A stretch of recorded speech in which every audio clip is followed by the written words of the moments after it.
Morning, everyone. So glad you're here. What a spectacular Utah kind of day. As Joni has shared with some of us, Bill had a final wish that he could be laid to rest at the Park City Cemetery.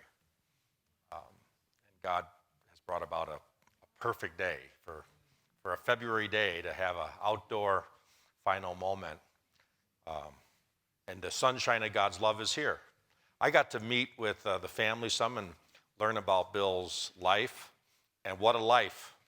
So I realized, yikes, I bit off the more I could chew. How can one person possibly convey in about 10, 12 minutes the life of Bill Lynch? So you can pray for me. Bill was born February 15th, 1947 in Baltimore, Maryland, the firstborn son, the oldest of 7 children, to Helen and Thomas O'Neill Lynch. Times were tough back then. Money was not in great supply in his childhood. His mom tells of the time she wanted to use the clippers on his hair, but could not find the clippers anywhere. Weeks later, she found it as she was moving the table with the clunk, and Bill confessed he hid it there because he didn't like the way she cut his hair. Bill learned the value of hard work and many practical skills working on the family farm in Hanover, Pennsylvania, a farm his grandpa and dad bought together. Bill had a very special relationship with his grandpa, Pop, though his relationship with his own father was far from ideal. Bill's dad, Thomas Lynch, did a variety of things to make a living, and this included heading out west, check things out in Colorado, which gave Bill a taste of the mountains in the West. As part of his childhood as a young boy, Bill treasured the memories made in Loveland, Colorado, fishing and riding bikes with his siblings and friends. Fishing would become one of his lifetime favorite pastimes. Bill, as the oldest son, did take on a father-like care for his younger siblings in their growing up years. And he provided them some extra love and attention when needed. This included some riveting bedtime stories, fueled by his great imagination and his thrill sense. Some of them were scary, and he became quite the storyteller with his brother Tom throughout his life. Bill, as a teenager, experienced the wonders of hitchhiking. Any hitchhikers here? He could travel long ways by simply putting out his thumb. This hitchhiking came into form when on his trip with his dad to New York on a train, supposed to stay a few days. Dad lengthened his trip, sent Bill home. He was on the train back home, bored, got off at one of the stops to buy a comic book. Train went off without him. How do you get home without any money?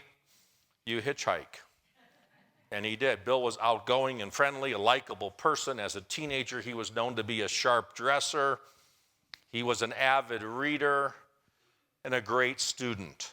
His love for reading was so great that he made a conscious decision one time at age 12 to not watch TV, but read books instead. Reading novels, became known by his fellow students as the go-to guy for cheat sheets for tests on their reading assignments. He had a particular interest, flair for all things history. He also was athletic, played on the Catholic high school football team with his younger brother Tom. Upon graduating high school, one of his teachers told his mom, Bill is the kind of guy who can do anything he sets his mind to. He earned a full-ride scholarship to Johns Hopkins and attended there for just over a year and then realized it really wasn't for him. It didn't fit sort of the season that he was experiencing deep within. Rather, he wanted to see the world. His adventuresome spirit was woven deep into his being, so he cashed the scholarship check that was for tuition and used it for travel. Pretty clever guy. This was the middle of the 60s. Anybody remember the middle of the 60s? Bill got caught up in the emerging drug culture of the day. Truly, he was one of the best early hippies out there. And he grew the hair just the right kind to prove it, sporting a large afro from shoulder to shoulder, and finding his way into the action in San Francisco with memories of Jimi Hendrix playing his guitar with his teeth and Janis Joplin singing as only she could. Bill got in really deep, and to fund his lifestyle began running drugs from California to Baltimore while finding ways to escape the police at every turn. Through these years, he developed street smarts to match his natural intelligence, and he was also quite an engaging guy. He could befriend anyone, including a mouse. A mouse, you say? It's true. Bill befriended a mouse and carried it in his pocket on his pea coat. Then he would allow the mouse to climb up his sleeve, behind his neck, and up into his afro. Then when he was sharing with his fellow hippies, the mouse would come out to say hi, causing them to wonder if maybe they had done too many drugs already in the day.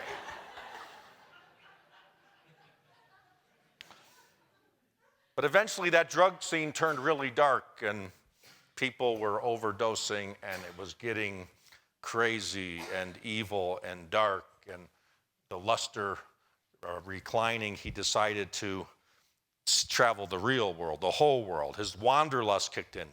He got a ticket on a cargo ship from New York to Morocco in '67, quite a change of scenery from his polite freshman year at Johns Hopkins. He lands in Morocco, calls his best drug buddy friend in San Francisco, and finds out that he had just died of an overdose. Devastated, it drove him even deeper in his wandering, searching ways, a desire to go to Egypt, see the headwaters of the Nile. He got there by hitchhiking through the Sahara Desert. But it was the first day of Ramadan. He wasn't culturally astute. That meant it's a whole month of fasting, so he almost starved on the route. A hellish trip for sure. You see, Bill's life, as I learned it and as you have seen it and heard about it, is really a motion picture waiting to happen. He made it to Cairo, headwaters of the Nile, took a trip in the Nile on a barge, and during one stop, believe it or not, engaged a nomadic tribe who saw his afro and believed he was their long-lost brother. So the chief comes up to him and offers him a wife out of the tribe and a camel. Bill thought about it, but not too long. Said he got to go, but they gave him an afro comb that he loved because it was able to do the job and even scratch when it was itchy up top. Throughout Bill's life, this season in particular, many close calls with death, too many to recount in this story time, because he not only traveled in Egypt, these were not the safest places into Middle East, India. Bill also kept his drug habit going. He enjoyed hash. He had a sensibility, though, to avoid getting in too deep. He sort of had that line of, you don't go past this line. And he was also careful with money. One of his stops along the way was in Afghanistan, where he, for the only time in his entire life, was busted. It's the wrong place to be busted. Kabul, Afghanistan, not the friendliest place to get busted. He was tried, faced 30 years in prison, but they actually never put him in prison. Amazingly, he was freed from that, and he found in those days of wondering if his life was going to expire in an Afghan prison, a New Testament set there by some American missionaries who he would meet in person 40 years later.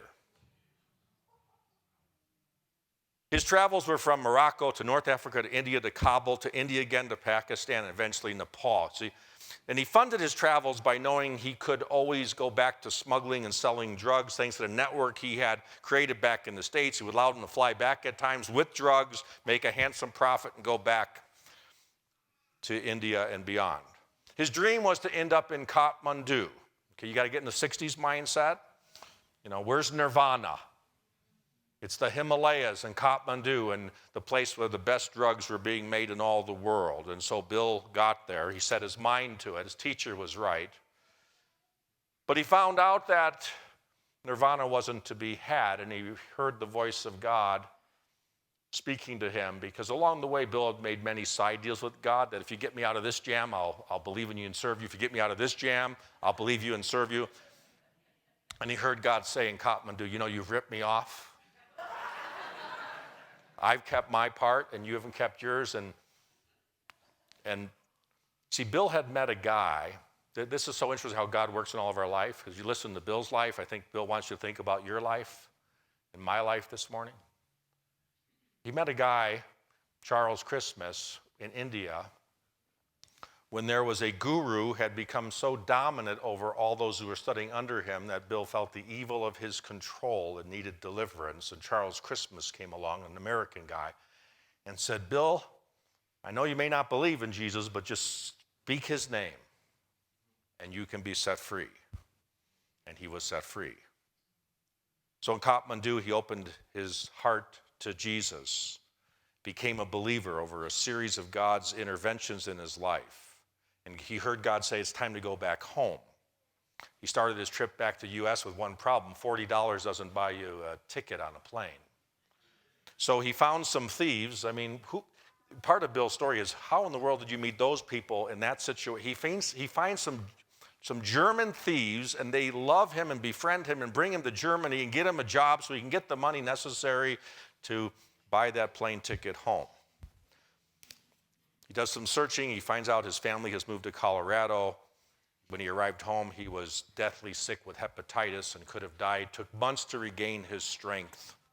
As he was regaining his strength, he learned about a revival movement in this country back in the Jesus People days called Shiloh House Revival Ministry. It was a great community of people who would love him, take him in, help him to get into God's word, grow his relationship with Jesus, discover the true meaning of loving God and people through the power of the Holy Spirit. His natural gifts began to blossom, and just like Bill, he rose through the ranks, becoming a pastor, an evangelist, a teacher in the Bible school, a troubleshooter for Shiloh houses that were struggling around the country and in the Caribbean. One day he got the assignment that, Bill, we need you to go to St. Thomas, Virgin Islands, because the Shiloh house there needs to close down. Bill went, and to his delight, while he was there, he met a young woman who was 18 years old at the time, Joni. Part of that house and ministry. They met in the middle of April, engaged by middle of May, married on July 15th, 1978. You need one more month.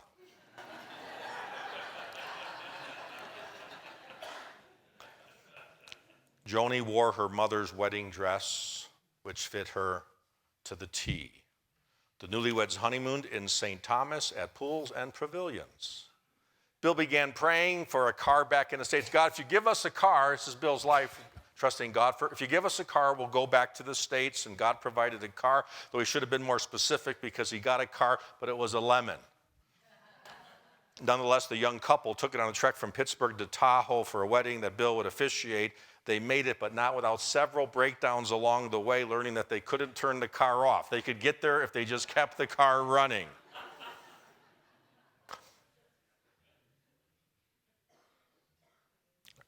What were you thinking, Joey, when you're like with this guy? What have I gotten myself into here? And this was exciting, sure. Yeah, what's wrong with sleeping on the ground? It's only the beginning. Bill and Joni had a young couple in love decision to make. Where do they move to? Should it be Eugene, Oregon? A lot of friends there stay in Tahoe area, moved to Park City, where two of Bill's brothers endorsed with their own presence. They ended up choosing Park City, moved here in the fall of '78, loving the beauty of the area. They began attending what was then Calvary Chapel, Park City, led by Pastor Randy Morich. Began in the mid-late '70s, enjoying prayer meetings in Randy's living room, keeping a low profile the first year in their marriage. But during this time, Bill, through a vision, had a sense that one day the wall would come down and he would end up having a ministry in the former Soviet Union. Interestingly, Bill did take a trip to that part of the world, February, March 1980, got chased by the KGB. I think he just liked adventure and thrill factor. He heard a word from a lady in Prague that you're called here, but not yet. Their daughter Annie was born in 1980.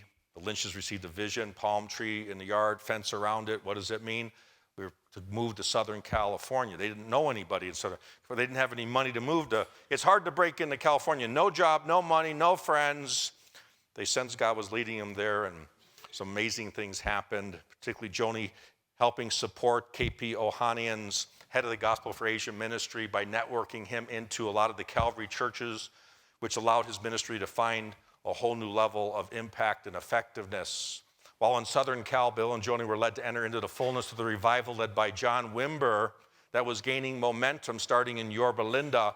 During the season of revival, Bill got a taste of how God can work when the Holy Spirit begins to move in unprecedented ways. During this season, both Bill and Joni experienced some much-needed personal inner healing and marital counseling. Little did they know that what they learned and experienced in that revival would later occur in a special way in their ministry in Ukraine. So from 80 to 84, Southern Cal, during this time, Bill got a sense that God was going to have him minister in the Soviet Union in the future. But first, the Lord led the Lynches back to Utah, brought the revival spirit to Utah, started revival meetings held at the Union Hall on Redwood Road. Anybody attend those meetings, by the way? And shortly thereafter, Pastor Lenny Parada, a close friend from Shiloh days, who is now pastoring Calvary Chapel, Park City, handed over to Bill the leadership in 86. Bill sensed it was time for a name change. It was changed to Park City Christian Fellowship to have a broader appeal to the entire community, meeting originally in the middle school, then an office building on Prospector, and then finally, through God's amazing miraculous provision, this little church was able to purchase a prime building on Kearns Boulevard, what was now a defunct mortuary in great need of repair. The owner took a modest offer, like a ridiculous offer, didn't make any sense. No down payment, graduated payments over time. He got a better offer, declined it. I think he was looking for God's favor, and God moved his heart. The church was purchased, and money came in like crazy to pay for the great remodel. These were wonderful times for Kingdom Advance in Park City. Many of you are here because you participated in those amazing moments. It was lively, tremendous worship, dancing, and kids falling in love with Jesus left and right. Now, Bill and Joni's family was growing through the 80s, but the call to the Soviet Union came on strong in the late 80s as the wall came down. It's happening. The wall came down. This wall, it's not there anymore. John Vanderwright from Dallas, Texas, first guy on the ground after the wall comes down. Bill gets in touch with him. John says, I just happen to be coming through Salt Lake City in a few days. Can we meet at the airport? They have a conversation at the airport, and John invites Bill to come out to help him. I need an experienced pastor with your kind of passion and gifts. So Bill took a huge step of faith, left Park City on October 8th, 1992. Christy's 6th birthday, they know the date well. The most significant ministry of his career began its start in 92 in the most unlikely place in God's perfect plan for the Lynches. God used the Lynches in Russia and Ukraine in amazing ways, starting out north of Moscow, helping that little church, doing youth ministry, getting to acclimate to the land, and then moving on. And their son John was seeing people come to Christ left and right and said, this is so different than it was back in the U.S. God led the Lynches to Kharkov, Ukraine, a very industrial, hard-hit town through tons of unemployment. They brought in concerts, didn't know the language at first. These concerts were amazingly responded to, Christian rock concerts, huge crowds, altar calls, great response, follow-up ministry, and the church grew and grew in 2 months to over 200 people. Bill went to Toronto, heard about God doing amazing things in Toronto, learned about the blessing there, brought it back to Ukraine into the revival that Joni told us about that lasted 10 years. As great as the response was, doing ministry at that level was very expensive on one's emotional life. And the Lynch's youngest daughter, Sarah, was born with some special challenges. She was in her high school year and needed a better environment, a better situation, and Joni moved back to Ohio with Sarah. Bill began a ministry that God led him into Afghanistan. Also began raising up future leaders to take over the ministry in Ukraine in God's time. From 2005 to 2010, Joni lived stateside. Bill kept things going in Ukraine, starting things in Afghanistan while staying close to the family all the while. Bill and Joni are to be commended for the way they kept their children's needs, their 4 children, in the forefront of their heart and mind as they carried on effective ministry far from home. In those years, Bill continued to release ministry and leadership to the pastors he had raised up in Ukraine. He became more invested in Afghanistan. In 2010, Sarah's older siblings took charge of Sarah. 2011, Bill and Joni reunited in ministry overseas in Afghanistan, starting in Kabul and moving on to the highlands for the Hazara people, and in most recent years, starting in 2014, to the Bamyan people in a remote region of Afghanistan. And in Bamyan, he's joined them in ministry and are keeping it going to this day in some amazing ways. You may want to talk to them before the day's over. By fall of 2018, Bill transitioned out of Afghanistan, turned his leadership over. Later in 2018, Bill spent some time in Florida, hoping to write the book on his life. He got it started. It's not completed. The Lynches felt a calling back to Ukraine, went back in April of 2019, but due to visa trouble, moved back to the U.S. 3 months later as the laws had changed. Came back in July of 2019, not that long ago. Shortly upon their return, Bill suffered a heart attack on August 20th, and then surprisingly, a really bad cancer diagnosis on November 7th. He crossed the finish line of faith valiantly and went home to Jesus just as this new year 2020 opened up for all of us on January 3rd.